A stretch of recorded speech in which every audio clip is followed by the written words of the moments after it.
Now, you may remember back in February we spoke to the Council of Christians and Jews about claims of anti-Semitic behaviour that had been made against two senior Labour activists at Oxford University.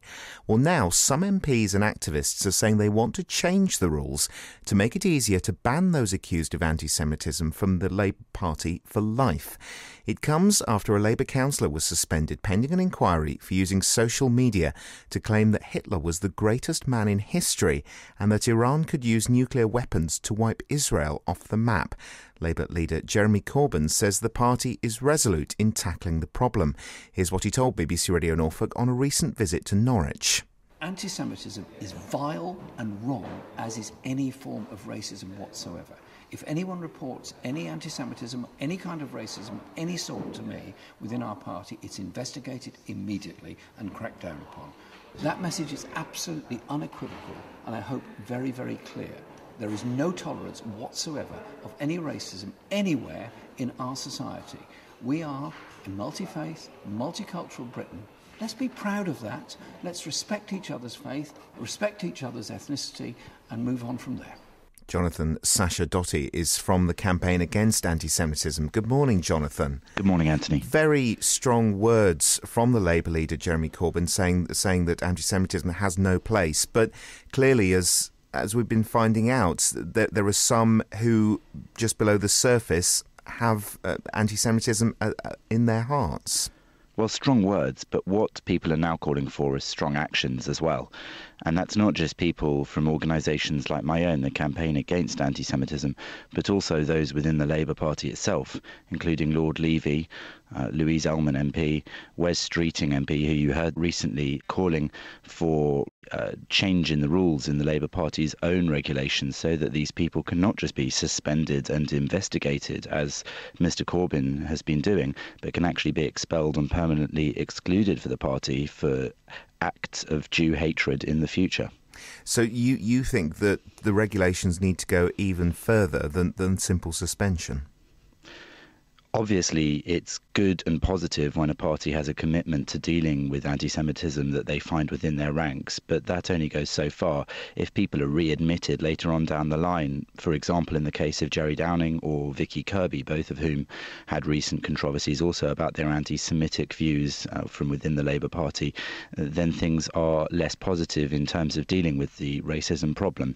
In fact, what needs to happen is that the party and any other party that finds that it has this sort of problem should be looking within their own ranks, preemptively searching out the people who have these sorts of opinions, rather than waiting for the Jewish community to be distressed by open expression of these views and incitement against them in some examples, and then they bring it to the Labour Party and the Labour Party reacts.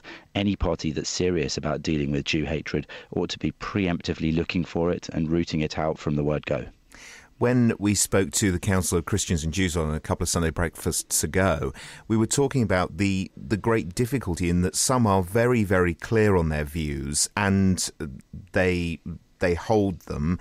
Others, it can be an incredibly grey area, and it's not until you start to delve in a bit that you realise that their views are probably more extreme. Well, then delve in we must, because it can't be the case that we have the opposition party or any other party in this country sheltering and having within its ranks people who spread hatred and incitement against Jewish people or any other minority. And frankly, also, it's not that hard to tell the difference. There's a basic smell test. I think if you ask most Jewish people, they're pretty clear when they feel there's anti-Semitism. Like other minority groups, they feel they should be able to say so and their fears and concerns should be taken seriously. But quite often, in fact, Jewish people are rather uniquely finding that their concerns are dismissed somehow.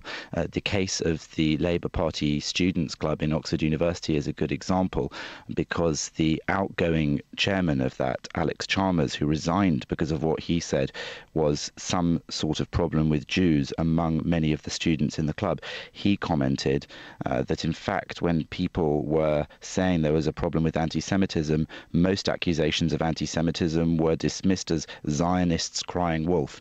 Now that's obviously very distressing for Jewish people, because it's a double racism. Not only are they feeling that there was an anti-Semitic incident in the first place, but then their concerns about it are being dismissed and they're being told that they don't actually know when there's been Jew hatred taking place.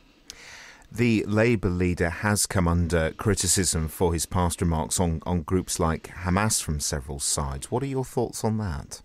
Indeed, well, during the run-up to his election as the leader of the Labour Party, many moments from his history came out to a much wider public, such as those where he had invited Hamas or Hezbollah representatives as what he called friends to speak at events, sometimes even in Parliament. Now, make no mistake about it, Hamas is a genocidal terrorist organisation which has within its written charter a stated aim to eliminate all Jews. That's a genocidal aim. Hezbollah equally has been shown to have a genocidal intent towards Jews from the speeches and words of its leaders. Now, I don't personally think any serious politician should be describing those groups as friends, and indeed Mr. Corbyn also had some connections, it was shown, to people like Paul Eisen, the Holocaust denier, who he was even rumoured to have given some money to at one event, and he himself said he may have done so. When we hear things like this, people within the Jewish community are obviously concerned, and then when they hear his condemnation of anti-Semitism but see time and again members of the party expressing Jew hatred and racism, people wonder how seriously this policy is being implemented, and figures from within the party itself, including Lord Levy, Wes Streeting, Louise Ellman and plenty of others, are saying that they don't think the regulations within the party are tough enough, and they're calling for a change in the rules so that there can be an expulsion of Labour Party members who are expressing and inciting anti-Semitism.